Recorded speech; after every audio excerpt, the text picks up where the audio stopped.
día de hoy hablaremos sobre los diferentes enfoques teóricos y conceptuales que soportan la estructura técnica y operativa de las finanzas públicas.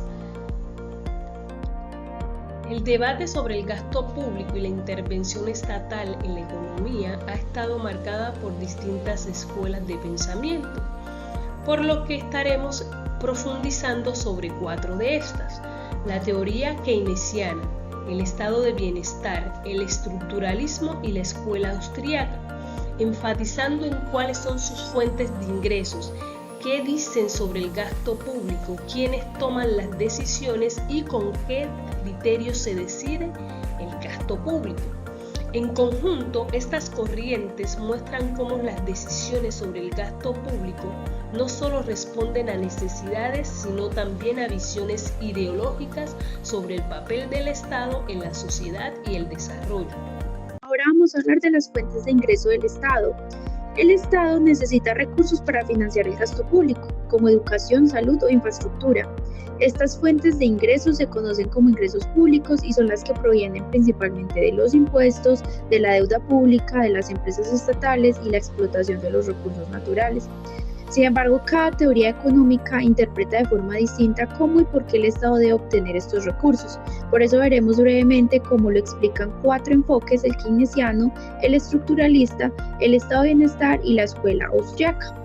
Desde la teoría keynesiana, los ingresos del Estado, especialmente los impuestos, son una herramienta para estabilizar la economía. Por ejemplo, en épocas de crisis, el gobierno puede recaudar menos impuestos o endeudarse para estimular la economía mediante el gasto público. Desde el estructuralismo, muy influyente en América Latina, los ingresos del Estado deben servir para transformar la estructura productiva. Esto implica usar impuestos progresivos y recursos del Estado para invertir en industria, educación e infraestructura. En el enfoque del estado de bienestar, los ingresos públicos se basan en una alta recaudación tributaria, especialmente impuestos a empresas y personas con mayores ingresos, con el objetivo de redistribuir la riqueza y financiar servicios sociales como salud, educación y pensiones. Y finalmente, la escuela austriaca tiene una visión distinta. Considera que los impuestos deben ser mínimos porque un Estado grande puede distorsionar el mercado. Por eso propone un Estado más reducido y menos intervención económica. Es un gusto saludarlos. El propósito de esta exposición es realizar un análisis profundo de gasto público, trascendiendo su dimensión meramente presupuestal para abordarlo como el eje transversal de la política económica y social. En lugar de entenderlo solo como un registro de erogaciones, lo examinaremos como un instrumento en disputa donde convergen distintas visiones sobre el desarrollo y la estabilidad del Estado. La discusión académica en torno al gasto público no se limita a la cuantía de los recursos, sino que nos exige reflexionar sobre su finalidad, su eficiencia en la ejecución y los riesgos macroeconómicos que conlleva según diversas corrientes del pensamiento económico. Para este análisis he estructurado la intervención a partir de 4 dimensiones teóricas fundamentales. Abordaremos las 2 primeras dimensiones fundamentales del gasto público: el desarrollo estructural y la cohesión social. En cuanto al desarrollo estructural, nos basamos en el pensamiento estructuralista de Cepal. Aquí, el gasto público no es solo una cifra contable, sino una herramienta para transformar el sistema centro-periferia. Como señala Briceño Ruiz, las desigualdades globales se reproducen a través del comercio internacional, por lo que el Estado debe invertir mediante el gasto para fomentar las industrializaciones y corregir esas asimetrías que el mercado por sí solo no puede resolver. En esencia, el gasto público es el motor que permite pasar de una economía periférica a una estructura productiva más sólida.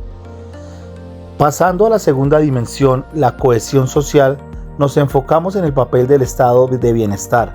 Según Acosta Rosero, este se define como el conjunto de programas que buscan la igualdad de oportunidades. Aquí, el gasto público actúa como un mecanismo redistributivo y una garantía de derechos universales. No es solo asistencia, sino un estabilizador que fortalece la democracia y contrarresta la exclusión social, asegurando que el crecimiento económico se traduzca en bienestar real para todos los ciudadanos. La tercera dimensión es la gestión pública, centrada en el ciclo de las políticas públicas. Como bien indica Mejía Jiménez, la implementación es el momento crítico donde los objetivos en el papel se transforman en realidades. Aquí analizamos cómo los modelos de gestión, ya sean de arriba hacia abajo o de abajo hacia arriba, determinan la eficacia del gasto. No basta con asignar recursos, la estructura burocrática y la capacidad de fiscalización son las que materializan la realización entre la administración y el ciudadano. Finalmente, abordamos la estabilidad y los riesgos, donde entramos en el debate económico sobre los ciclos y los multiplicadores. Por un lado, tenemos la visión de autores como Sánchez Torres y Parra, quienes destacan el efecto expansivo del gasto sobre el PIB, aunque advierten sobre las limitaciones cuando hay un alto componente importado. Por otro lado, la perspectiva de Sánchez Bayón y Castro Oliva nos alerta sobre el riesgo de las políticas expansivas que podrían causar distorsiones en la estructura productiva. Este contraste entre la visión keynesiana del efecto multiplicador y las advertencias sobre las ineficiencias fiscales representa la tensión central que todo administrador público debe equilibrar al diseño de la política financiera del Estado. Para responder quién decide sobre el gasto, debemos mirar 3 niveles integrados. Primero, la autoridad central, que es el nivel político donde se definen las grandes metas de bienestar y derechos. Segundo, el régimen de planeación y fiscalización, que es el nivel institucional donde la burocracia técnica traduce esas metas en presupuestos y normas. Y tercero, el nivel operativo, donde los gestores públicos deciden cómo implementar esos recursos en el territorio. En conclusión, la decisión sobre el gasto es un proceso que viaja desde la voluntad política central hasta la acción administrativa en la calle. Criterio de decisión sobre el gasto público. El gasto público se decide de manera muy distinta según la escuela económica. Para los keynesianos, se plantea que el gasto público debe aumentar en épocas de crisis para estimular la demanda y reducir el desempleo. Por otro lado, el estado de bienestar lo orienta a garantizar derechos sociales universales como la salud, educación y pensiones, buscando mayor equidad. El estructuralismo propone dirigirlo hacia la transformación productiva e industrialización, reduciendo la dependencia externa.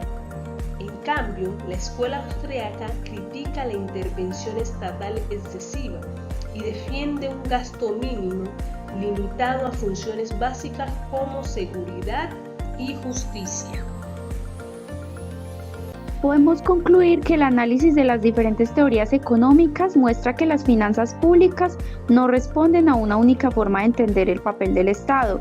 Las decisiones sobre cómo recaudar ingresos, cómo gastar los recursos públicos y quién debe tomar esas decisiones dependen de la visión económica que se adopte y del contexto social en el que se aplican. Por esta razón, el debate fiscal sigue siendo central en la economía, ya que definir el alcance de la acción del Estado implica también definir el modelo de desarrollo y bienestar que una sociedad busca construir.